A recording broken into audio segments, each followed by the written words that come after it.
السلام علیکم ورحمۃ اللہ وبرکاتہ۔ ریڈیو قطر آپ سے مخاطب ہے۔ سیف الرحمان سے آج کا پہلا نشریہ سماعت فرمائیے۔ ابتدا میں پیش خدمت ہے اہم خبروں کا خلاصہ۔ صاحب اسم امیر نے جناب جو بائیڈن کو دوست ملک ریاستہائے متحدہ امریکہ کا صدر منتخب ہونے کی مبارکباد دی ہے۔ جو بائیڈن نے عہد کیا ہے کہ وہ تقسیم اور پھوٹ نہیں بلکہ اکٹھے کرنے کی کوشش کرنے والے صدر ہوں گے اور وہ امریکہ کو دنیا میں پھر سے ایک قابل احترام ملک بنا دیں گے۔ قطر نے ایک مرتبہ پھر مسئلہ فلسطین کے بارے میں اپنے مستقل موقف کو دہرایا ہے۔ ملک میں کورونا وائرس سے شفا پانے والوں کی تعداد اب 1,31,000 سے تجاوز کر گئی ہے۔ سامعین، یہ تھا اہم خبروں کا خلاصہ، اور اب پیش خدمت ہے ریڈیو قطر سے آج کا پہلا مفصل نشریہ۔ بسم اللہ الرحمن الرحیم۔ صاحب اسم امیر شیخ تمیم بن حمد آل ثانی نے جناب جو بائیڈن کے نام دوست ملک ریاستہائے متحدہ امریکہ کا صدر منتخب ہونے پر مبارکباد کا برقی پیغام ارسال کیا ہے۔ صاحب اسم امیر نے ان کی کامیابی اور دونوں ملکوں کے باہمی دوستانہ تعلقات کے مزید فروغ کی تمنا کا اظہار کیا ہے۔ صاحب اسم امیر نے اپنی ایک ٹویٹ میں بھی اس امید کا اظہار کیا ہے کہ قطر اور ریاستہائے متحدہ امریکہ کے درمیان دوستانہ تعلقات و تعاون کو مزید فروغ حاصل ہوگا۔ نائب امیر شیخ عبداللہ بن حمد آل ثانی نے بھی دوست ملک ریاستہائے متحدہ امریکہ کے نو منتخب صدر جو بائیڈن کی اس کامیابی پر مبارکباد کا برقی پیغام ارسال کیا ہے۔ اسی طرح وزیر اعظم و وزیر داخلہ شیخ خالد بن خلیفہ بن عبدالعزیز آل ثانی نے بھی جناب جو بائیڈن کے نام دوست ملک ریاستہائے متحدہ امریکہ کے نئے صدر منتخب ہونے پر مبارکباد کا برقی پیغام روانہ کیا ہے۔ امریکہ کی ڈیموکریٹک پارٹی کے امیدوار جو بائیڈن امریکہ کے 46ویں صدر منتخب ہو گئے ہیں۔ انہوں نے ریپبلکن پارٹی کے امیدوار ڈونلڈ ٹرمپ کو شکست دی ہے اور ٹرمپ کے عہد اقتدار پر اب پردہ گر جائے گا۔ یہ عہد دنیا کے لیے ایک جھٹکا ثابت ہوا تھا اور اس نے امریکہ کو ایسی تقسیم کا شکار کر دیا تھا جس کی گزشتہ کئی دہائیوں میں کوئی مثال نہیں ملتی۔ صدر کا عہدہ جیت جانے کے بعد اپنے پہلے سرکاری خطاب میں جو بائیڈن نے رائے دہندگان یعنی ووٹروں کا شکریہ ادا کیا ہے جنہوں نے انہیں گزشتہ منگل کے روز ہونے والے امریکہ کے صدارتی انتخابات میں بہت مستحکم کامیابی دلائی ہے۔ انہوں نے اپنے خطاب میں اپنے حامیوں کو مخاطب کرتے ہوئے کہا ہے کہ عوام نے اپنا فیصلہ دے دیا ہے۔ ڈیلاویئر ریاست میں جمع ہونے والے اپنے حامیوں سے کیے گئے اپنے اس خطاب میں انہوں نے عہد کیا کہ وہ سب کے صدر ہوں گے اور لوگوں کو تقسیم اور پھوٹ کا شکار نہیں کریں گے۔ اس طرح امریکہ اب ایک نئے مرحلے کا آغاز کر رہا ہے۔ جو بائیڈن ایک بھرپور سیاسی تاریخ رکھتے ہیں۔ یہ تاریخ 50 سالوں سے زیادہ عرصے پر محیط ہے اور اب یہ تاریخ مختلف مسائل پر اپنے اثرات مرتب کرے گی۔ جو بائیڈن کی کامیابی کے اعلان کے فوری بعد رد عمل کا بھی سلسلہ شروع ہو گیا اور کویت، سلطنت عمان، اردن، عراق، لیبیا، پاکستان اور دوسرے کئی ملکوں نے انہیں کامیابی کی مبارکباد دی ہے۔ کینیڈا کے وزیر اعظم، برطانیہ کے وزیر اعظم، جرمنی کی چانسلر، فرانس کے صدر اور معاہدہ شمالی اوقیانوس نیٹو اور یورپی یونین کے سیکرٹری جنرل نے جو بائیڈن کو اس کامیابی پر مبارکباد دی ہے۔ تہران نے اپنے اطمینان کا اظہار کرتے ہوئے گزشتہ سالوں کے دوران صدر ٹرمپ کی ظالمانہ پالیسیوں کے مقابلے میں اپنے ڈٹ کر کھڑے رہنے کا ذکر کیا ہے۔ ادھر اسرائیل میں وہاں کے ذرائع ابلاغ نے کہا ہے کہ وزیر اعظم بنیامین نتن یاہو اس وقت تک جو بائیڈن کو مبارکباد نہیں دیں گے جب تک کہ باضابطہ سرکاری طور پر نتائج کا اعلان نہیں کر دیا جاتا۔ تو ڈیموکریٹک پارٹی کے امیدوار جو بائیڈن کی کامیابی کے بعد اب امریکہ میں ایک نئی فضا ہے اور امریکہ کی متعدد ریاستوں میں جو بائیڈن کی اس کامیابی پر خوشی کے جلوس نکالے جا رہے ہیں۔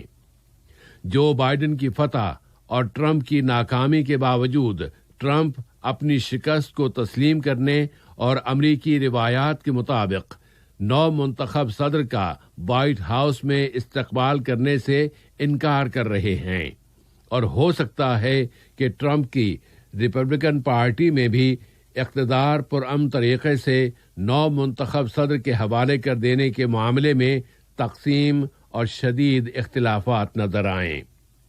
آج صبح سویرے جو بائیڈن نے امریکہ کے صدارتی انتخابات میں اپنی کامیابی کا اعلان کر دیا۔ یہ انتخابات گزشتہ منگل کے روز ہوئے تھے اور ان کے 4 روز بعد کامیابی کا اعلان کیا جا سکا ہے۔ جو بائیڈن کے صدر منتخب ہونے کے بعد اپنے پہلے بیان میں انہوں نے کہا ہے کہ امریکی عوام نے اپنی بات کہہ دی ہے اور وہ ان سب لوگوں کے شکر گزار ہیں جنہوں نے انہیں یہ واضح اور قائل کر دینے والی کامیابی دلائی ہے۔ انہوں نے کہا کہ وہ ان لوگوں کی مایوسی کو سمجھتے ہیں جنہوں نے ریپبلکن پارٹی کے امیدوار ڈونلڈ ٹرمپ کو ووٹ دیے تھے۔ نو منتخب امریکی صدر جو بائیڈن نے کہا ہے کہ وہ امریکی روح اور امریکی جذبے کو واپس لانے کی کوشش کریں گے۔ انہوں نے عہد کیا کہ وہ ایک ایسے صدر بنیں گے جو تقسیم نہیں کرتا بلکہ متحد کرنے پر یقین رکھتا ہے، اور اس طرح پوری دنیا میں امریکہ کا احترام اور ایک مرتبہ پھر بحال ہو سکتا ہے۔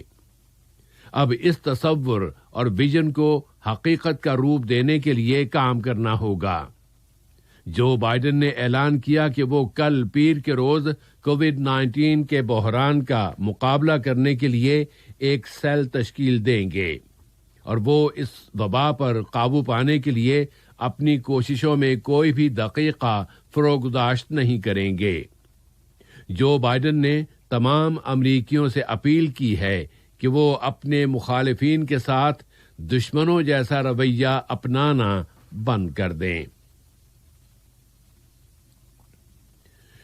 قطر نے مقبوضہ فلسطینی سرزمین میں قابض اسرائیل کی جانب سے فلسطینیوں کے گھروں کی عمارتیں گرائے جانے کی سخت ترین الفاظ میں مذمت کی ہے اور کہا ہے کہ یہ ایک نفرت انگیز اسلوب اور غیر قانونی اقدام ہے، اور اس کا مقصد یہ ہے کہ فلسطینیوں کو زبردستی بے گھر کر دیا جائے اور ان کے علاقوں کو تباہ و برباد کر دیا جائے، اور یہ بین الاقوامی سمجھوتوں کی کھلی خلاف ورزی ہے۔ یہاں کی وزارت خارجہ نے اپنے ایک بیان میں زور دے کر کہا ہے کہ عالمی برادری فوری طور پر حرکت میں آئے اور فلسطینی عوام کو زبردستی نقل مکانی اور انہیں اجتماعی طور پر بکھیر کر رکھ دینے کے خطرات کو رکوائے اور ان بھیانک خلاف ورزیوں پر قابضوں کا محاسبہ کرے۔ بیان میں ایک مرتبہ پھر قطر کے اس مستقل موقف کو دہرایا گیا ہے کہ مسئلہ فلسطین ایک منصفانہ مسئلہ ہے اور برادر فلسطینی عوام کے حقوق قانونی حقوق ہیں، اور ان میں سن 1967 کی سرحدوں کے عین مطابق ان کی آزاد اسٹیٹ کے قیام کا حق بھی شامل ہے جس کا دارالحکومت مشرقی القدس ہو۔ وزیر ادارتی ترقی و محنت و سماجی امور جناب یوسف بن محمد العثمان فخرو نے محنت کے شعبے میں بنائے جانے والے قطری قوانین کا ذکر کرتے ہوئے کہا ہے کہ ان قوانین کی بدولت قطری لیبر مارکیٹ ایک ایسے مرحلے میں داخل ہو گئی ہے جو بہت فعال بھی ہے اور اس میں مقابلے کی فضا ہے، اور اس کی وجہ سے لیبر کے ماحول اور سرمایہ کاری کو فروغ حاصل ہو رہا ہے، اور اس طرح ایک متوازن اور جاذب نظر لیبر ماحول بنا ہے۔ وہ لیبر کی بین الاقوامی تنظیم کی ایڈمنسٹریشن کونسل کے 340ویں اجلاس سے خطاب کر رہے تھے۔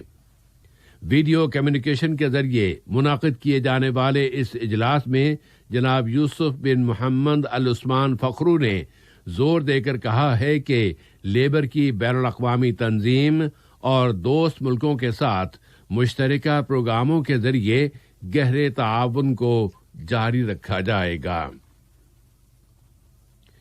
وزیر صحت عامہ ڈاکٹر حنان محمد الکواری نے کہا ہے کہ اعضاء کے عطیے اور ان کی پیوند کاری کی قطری قومی حکمت عملی عالمی سطح پر ایک قائدانہ حکمت عملی ہے اور اس میں طبی پہلوؤں کے ساتھ ساتھ اخلاقی معیاروں کو بھی پیش نظر رکھا جاتا ہے۔ انہوں نے کہا ہے کہ قطر کے پاس اس قسم کے آپریشن کرنے کی مہارت بھی ہے اور تمام تر ضروری وسائل بھی۔ وہ وفات پانے والے ایک ایسے شخص کی فیملی کے ساتھ ملاقات کر رہی تھیں جس نے اپنے اعضائے جسمانی 3 ایسے اشخاص کی جانیں بچانے کے لیے عطیہ کر دیے تھے جو ان اعضاء کی پیوند کاری کا انتظار کر رہے تھے۔ اسی طرح انہوں نے ان اشخاص اور ان کی فیملیز کے ساتھ بھی ملاقات کی ہے جنہیں یہ عطیہ کیے گئے اعضاء کا انتظار تھا۔ وزارت صحت نے اعلان کیا ہے کہ ملک میں گزشتہ 24 گھنٹوں کے دوران کورونا وائرس کے مزید 202 کیسز رجسٹر ہوئے ہیں اور مزید 194 مریض اس بیماری سے شفا پا گئے ہیں۔ اس طرح قطر میں اس بیماری سے صحت یاب ہونے والے مریضوں کی کل تعداد اب 131,570 ہو گئی ہے۔ اس طرح ملک کے متعلقہ اداروں نے 4 ایسے اشخاص کو اپنی حراست میں لے لیا ہے جنہوں نے ہوم کوارنٹینا کی شرطوں کی خلاف ورزی کی تھی، حالانکہ ان لوگوں سے یہ عہد لیا گیا تھا کہ وہ ان شرطوں کی مکمل پابندی کریں گے اور انہیں آگاہ کر دیا گیا تھا کہ خلاف ورزی کی صورت میں انہیں قانونی پوچھ گچھ کا سامنا کرنا پڑے گا۔ قطر تو اس وائرس کی روک تھام کے شعبے میں مسلسل کامیابیاں حاصل کر رہا ہے، لیکن باہر کی دنیا میں اس وائرس سے روزانہ کے متاثر ہونے والوں کی تعداد میں مسلسل اضافہ ہوتا جا رہا ہے اور اب اس وقت اس وائرس سے متاثر ہونے والے لوگوں کی مجموعی تعداد 50 ملین کے قریب ہو گئی ہے، جبکہ 12.5 لاکھ مریض اس وائرس کی وجہ سے موت کے منہ میں چلے گئے ہیں۔ آج کا یہ نشریہ ختم ہونے سے قبل اہم خبروں کا خلاصہ ایک مرتبہ پھر سماعت فرما لیجیے۔ صاحب سمو امیر نے جناب جو بائیڈن کو دوست ملک ریاستہائے متحدہ امریکہ کا صدر منتخب ہونے کی مبارکباد دی ہے۔ جو بائیڈن نے عہد کیا ہے کہ وہ تقسیم اور پھوٹ نہیں بلکہ اکٹھے کرنے کی کوشش کرنے والے صدر ہوں گے اور وہ امریکہ کو دنیا میں پھر سے ایک قابل احترام ملک بنا دیں گے۔ قطر نے ایک مرتبہ پھر مسئلہ فلسطین کے بارے میں اپنے مستقل موقف کو دہرایا ہے اور ملک میں کورونا وائرس سے شفا پانے والوں کی تعداد اب 1,31,000 سے تجاوز کر گئی ہے۔